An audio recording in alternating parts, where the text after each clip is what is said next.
3 ans pour refaire une vidéo. Je vous avais laissé avec un roleplay d'acteur. Et me voilà 3 ans après avec une nouvelle vidéo. C'était long, c'était très très long. En fait, les premières vidéos que j'ai faites c'était pendant le confinement. Et fatalement j'avais du temps libre. Et du coup j'ai ouvert cette chaîne sans trop savoir si j'allais avoir un rythme ou si j'allais en tout cas le tenir. Finalement on est sorti de confinement, on a dû reprendre le boulot et j'ai pas trouvé le temps. C'était pas forcément l'envie mais j'avais pas de temps à y accorder en tout cas pour faire quelque chose de propre. Et donc aujourd'hui on revient avec une vidéo. Je pense sincèrement avoir un rythme cette fois-ci et voilà, et m'y tenir parce que ça me manque en fait. Même si j'ai fait que 3 vidéos, c'est un truc que j'ai aimé faire.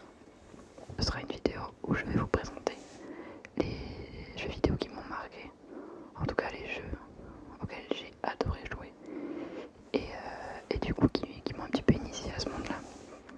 C'est parti. Alors on va commencer avec les tout premiers jeux auxquels j'ai joué quand j'étais petite. En fait on avait eu la Gamecube avec ma soeur à Noël. C'était l'un des meilleurs Noëls. Et avec la Gamecube, il y avait un jeu. On avait 2 jeux, mais il y en avait un qui était compris dedans. C'était... Donc ça c'est les 2 jeux qu'on a eu. Ah je sais plus lequel était compris dedans, c'était peut-être les 2, je m'en souviens pas bien. Du coup il y avait celui-ci. Il y avait celui-ci. Donc on va commencer avec...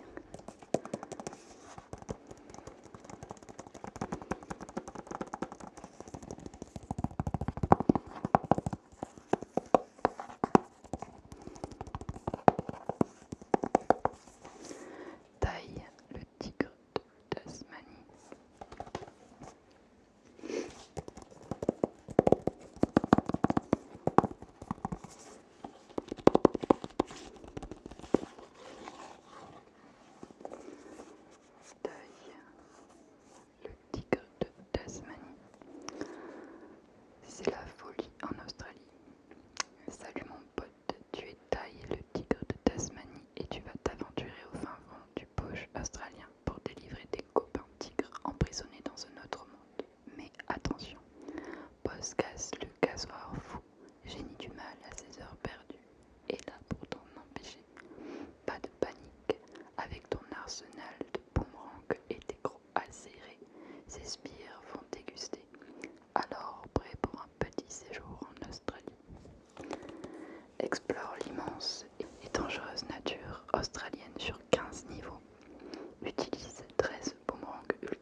Oseras-tu retourner à Poudlard?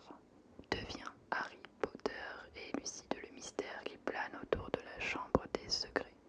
Les graphismes améliorés donnent plus que jamais vie au monde de Harry. Bon, les graphismes, c'est ceux de l'époque, hein, évidemment. Mais ça n'a pas trop mal vieilli, je trouve. De ce dont je me souviens en tout cas. Plonge dans la nouvelle aventure de Harry Potter, inspirée du deuxième volet de la série Harry Potter et la chambre des secrets, aux côtés de tes personnages préférés comme Ron, Hermione et Gilderoy Lockhart. Un univers truffé de duels de sorciers, de sorts toujours plus puissants et de poudre de cheminette, mais aussi de matchs de Quidditch palpitants. Alors ça, je m'en souviens. Donc c'est un monde fermé, hein, Harry Potter. C'est pas comme encore Legacy. Il y a un petit monde quand même, on peut se déplacer comme on veut. Mais on peut pas se balader non plus partout. Et je me souviens que les matchs de Quidditch, c'était trop bien. Parce que ça influait pas vraiment sur l'histoire, mais en tout cas, on pouvait ou non gagner la coupe de Quidditch à la fin, selon nos résultats pendant l'année. Donc si on se voit le match, on voit le match quoi.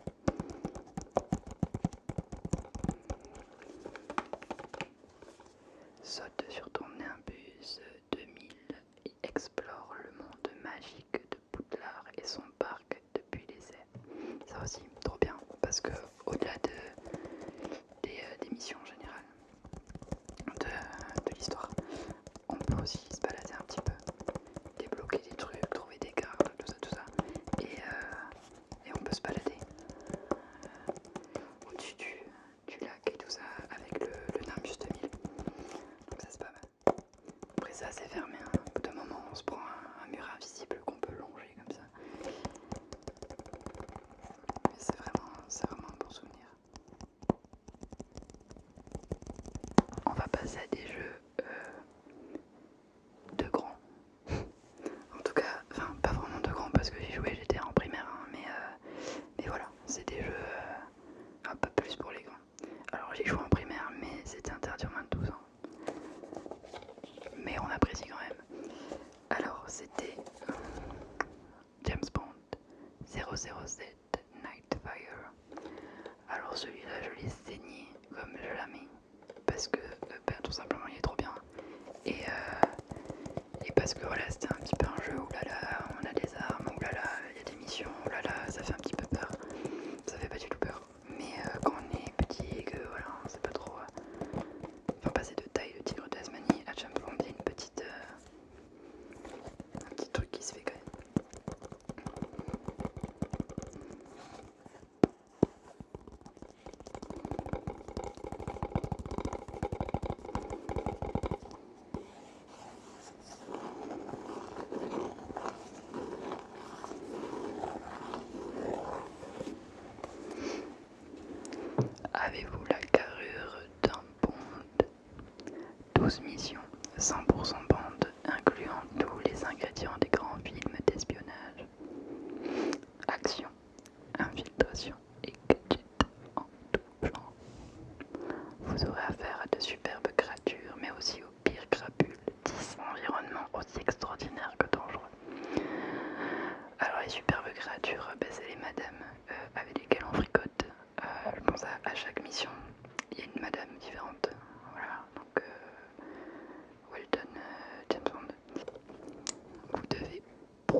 machine de guerre allemande.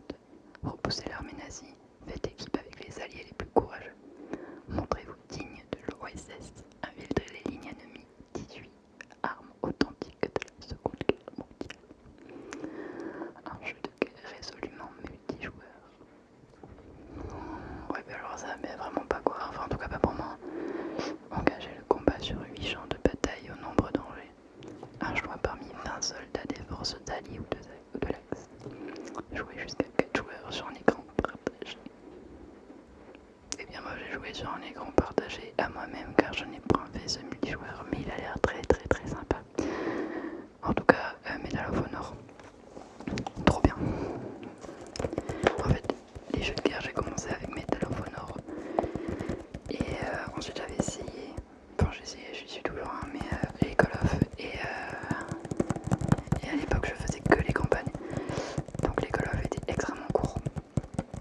Et donc je pliais ça en deux et puis voilà, je n'avais plus de jeu auquel jouer. Donc celle-ci je me la suis faite vraiment beaucoup de fois.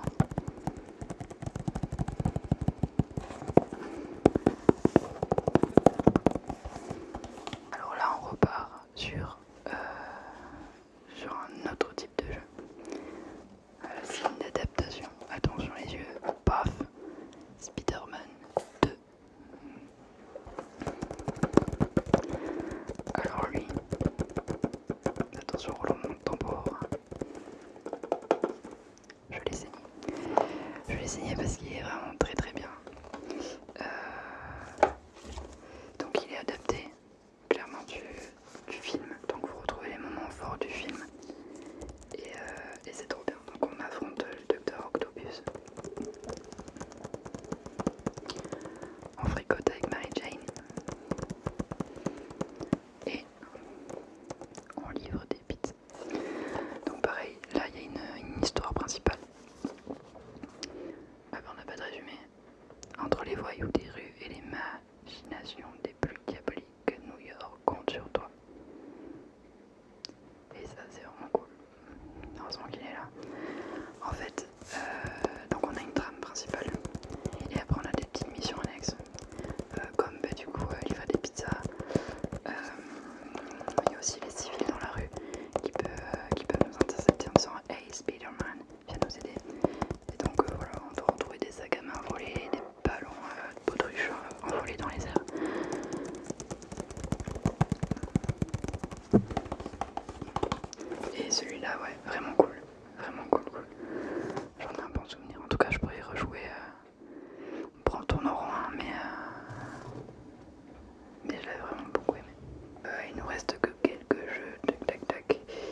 c'est 16 ans et plus, il me semble, ouais, voilà.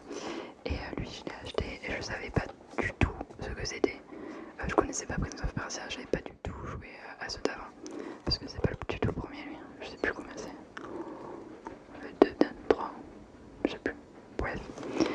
Et lui, je l'avais acheté. Et je m'étais dit, bon, bah, ça a l'air sympa, ça a l'air joyeux, il a une petite arme, allons-y gaiement. Et j'avais aimé. Alors il est sombre, quand on n'est pas habitué à ce genre d'univers fantastique, j'avais trouvé sombre. Mais c'était un style qui me plaisait bien. Avec voilà, de la musique assez style métal, que j'aime d'ailleurs. Et voilà, votre destin est écrit. Vous allez mourir. Ah, ça a l'air bien. Libérez le guerrier qui est en vous. Alors, définissez votre propre style de combat. Utilisez l'environnement et maîtrisez plus de 50 armes. Rivalisez d'agilité et décuplez la puissance de votre attaque en manipulant le temps. Voilà. Donc en fait c'est ce monsieur-là qui dit le Prince of Persia. Bon ben il est un petit peu dans la panade parce qu'il va mourir. C'est pas ouf. Du coup ben, tout ce qu'il veut c'est ne pas mourir. Et donc il y a toute une histoire autour du temps. Et en fait pendant le jeu vous pouvez ramasser du sable. Ce sable vous permet de soit remonter dans le temps, soit le ralentir. Ce qui est plutôt pratique parce que par exemple vous devez aller d'un point A à un point B. Vous avez plein de mécanismes à mettre, enfin activer, à désactiver. Donc voilà, ralentir, remonter le temps, tac tac, et on avance dans l'histoire. Donc vraiment cool lui aussi.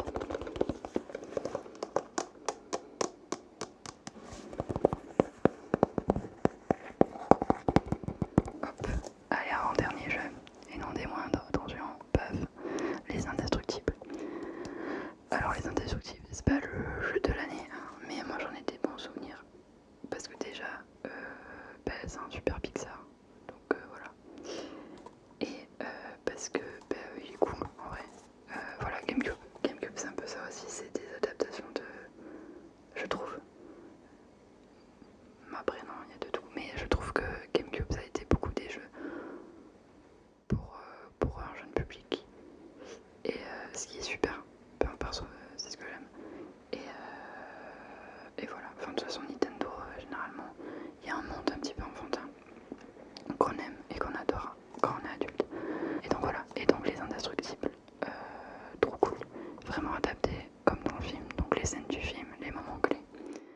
Super puissance, super vitesse.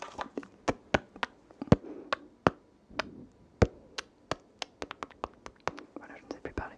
Super puissance, super vitesse, invincibilité, élasticité.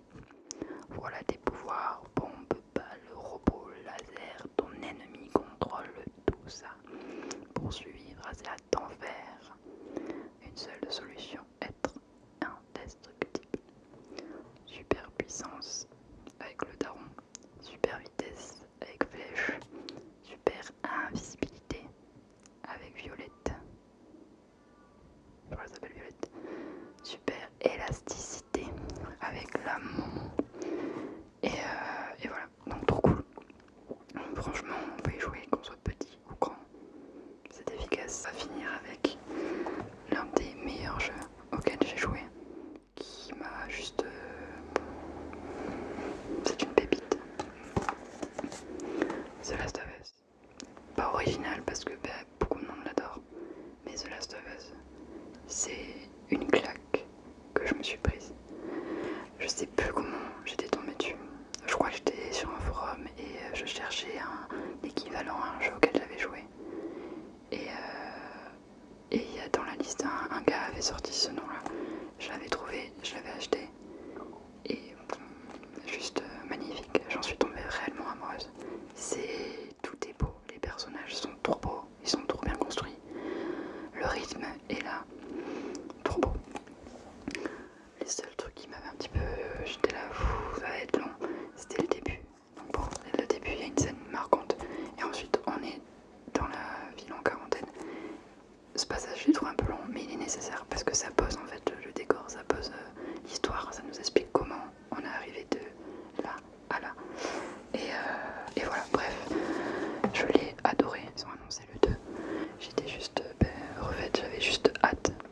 qui sortent. La sortie a été repoussée plein de fois. Et voilà, le 2 c'est encore plus une claque, c'est 2 claques là carrément. Vraiment c'est... J'aurais pas expliqué en fait. Le 2 est encore plus efficace que le 1, c'est pas pareil, c'est pas la même chose.